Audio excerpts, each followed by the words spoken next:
Hello students, from this video we are going to start chapter 6 of mathematics of class 9. This first video will be an introductory lecture for you. Few terms which you have already studied previously in previous classes that we will just revise, and few concepts that also you have already studied in previous classes that also we will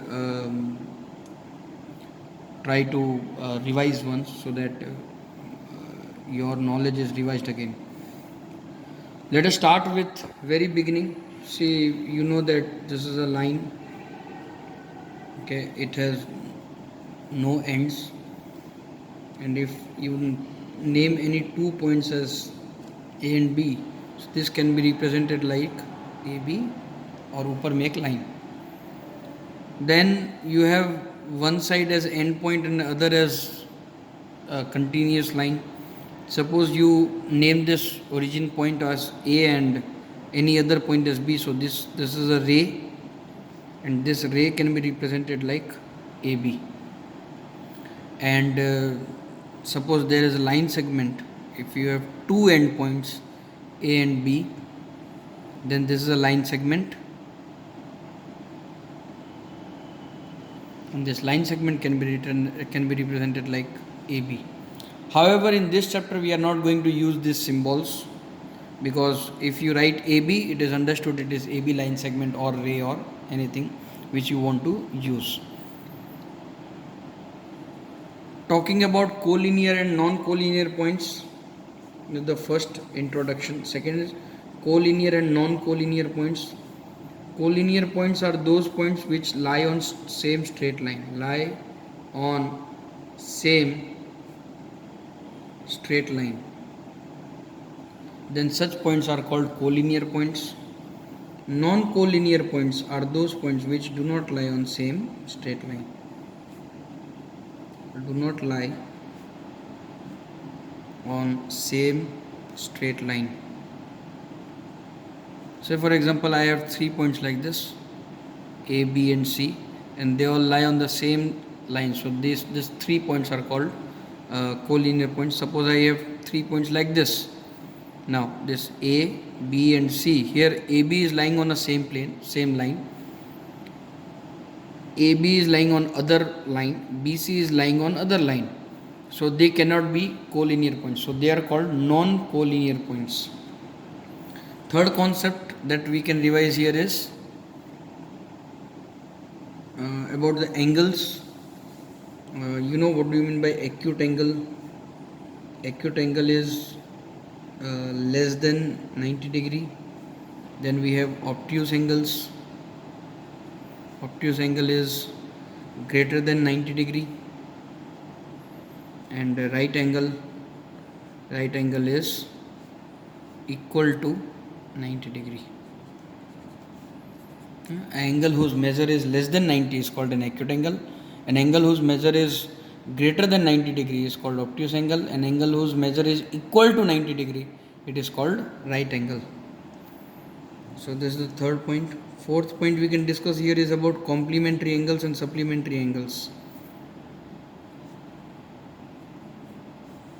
Complementary angles means, suppose there are two angles, angle A and angle B, and if its sum is 90 degree, then they are called, then this angle A and angle B will be named as complementary angles. Supplementary angles are those angles whose sum is 180 degree. Suppose you have angle A plus angle B and their sum gives you 180 degree, then they are called supplementary angles. Like suppose this is a 90 degree like this here, and you break it. Now suppose this is angle A and this is angle B, then this angle A and B will comprise to form 90 degree. Then such angles are called complementary angles. Similarly, if you have like this angle A and this is angle B, and these two combine together to form 180 degree whole, then angle A and angle B will be named as supplementary angles.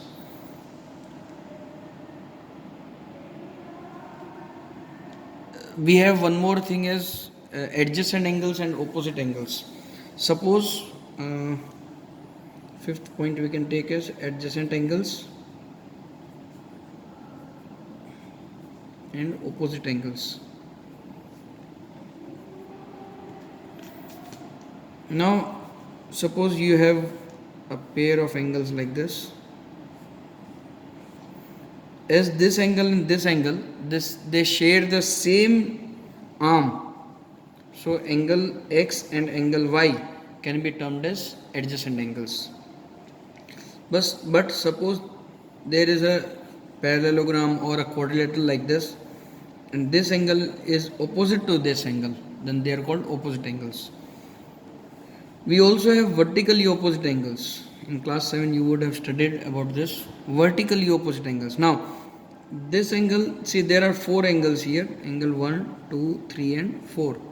So angle 1 and angle 2, they share a same arm, so they are called angle 1 and angle 2 will be named as adjacent angles. But angle 1 and angle 3 are opposite to each other, but they are vertically opposite. So angle 1 and angle 3 are vertically opposite angles. Okay, now we will be emphasizing on this and relation between these adjacent angles and vertically opposite angles. Now suppose we have two intersecting lines like this. Let us name them as AB line and CD line. They meet at O. Now there will be 4 angles formed: angle 1, angle 2, angle 3 and angle 4. And let us name them angle 1, angle 2, angle 3 and angle 4. Now if these 4 angles are there, then we can see that if CD is a straight line like this, then OA arm cuts it to form 2 angles, this angle 1 and angle 4. Now if one arm cuts into a straight line like this, then these 2 angles are called adjacent angles, along as it is a straight line, so they are also called linear angles. So angle 1 and angle 4 are called linear pairs. Linear pairs. Now why linear pairs? Because they are forming a straight line like this. And because they are forming a straight line, the sum of both the angles will be angle 1 plus angle 4 is equal to 180 degree. So similarly, if AB is considered to be a straight line, then we can say that angle 1 plus angle 2 will be also 180 degree. Similarly, CD is a straight line, angle 2 and angle 3, angle 2 plus angle 3 will be 180 degree. And similarly, if AB is straight line, then angle 3 plus angle 4 is equal to 180 degree. So these are linear angles and their sum will be 180 degree. Now if we talk about vertically opposite angles, now these were linear pairs of angles. Now from this we will find out vertically opposite angles. Vertically opposite angles.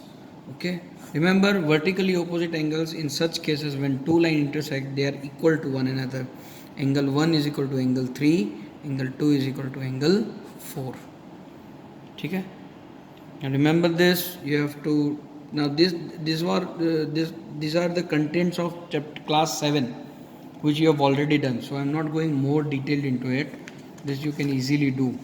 Okay, there is a different exercise given in your R.D. Sharma of this chapter, sums related to only complementary angles and supplementary angles, which you can practice at your home. Okay, so theorem 6.1 if we say, then theorem 6.1 states that if the sums of two adjacent angle is 180, okay, like this. Now these are two adjacent angles, and if their sum is 180 degree, then the non-common arm, this is the common arm, these are the non-common arms. This non-common arms will form a line, and thus they are called linear pair. This was 6.1. 6.2 is just vice versa of it. Theorem 6.2 states, sorry, this was 6.2. 6.1 states that if a ray stands on a line, then the sum of two adjacent angles so formed is 180 degree. Now this was a straight line, an arm was drawn, so the sum of these two will be 180. So this was 6.1 and 6.2, inverse of 6.1 that we have already discussed. Need not to prove them, you should only remember the statements and nothing is required more. Let us start with exercise 6.1 from the next video. Thank you.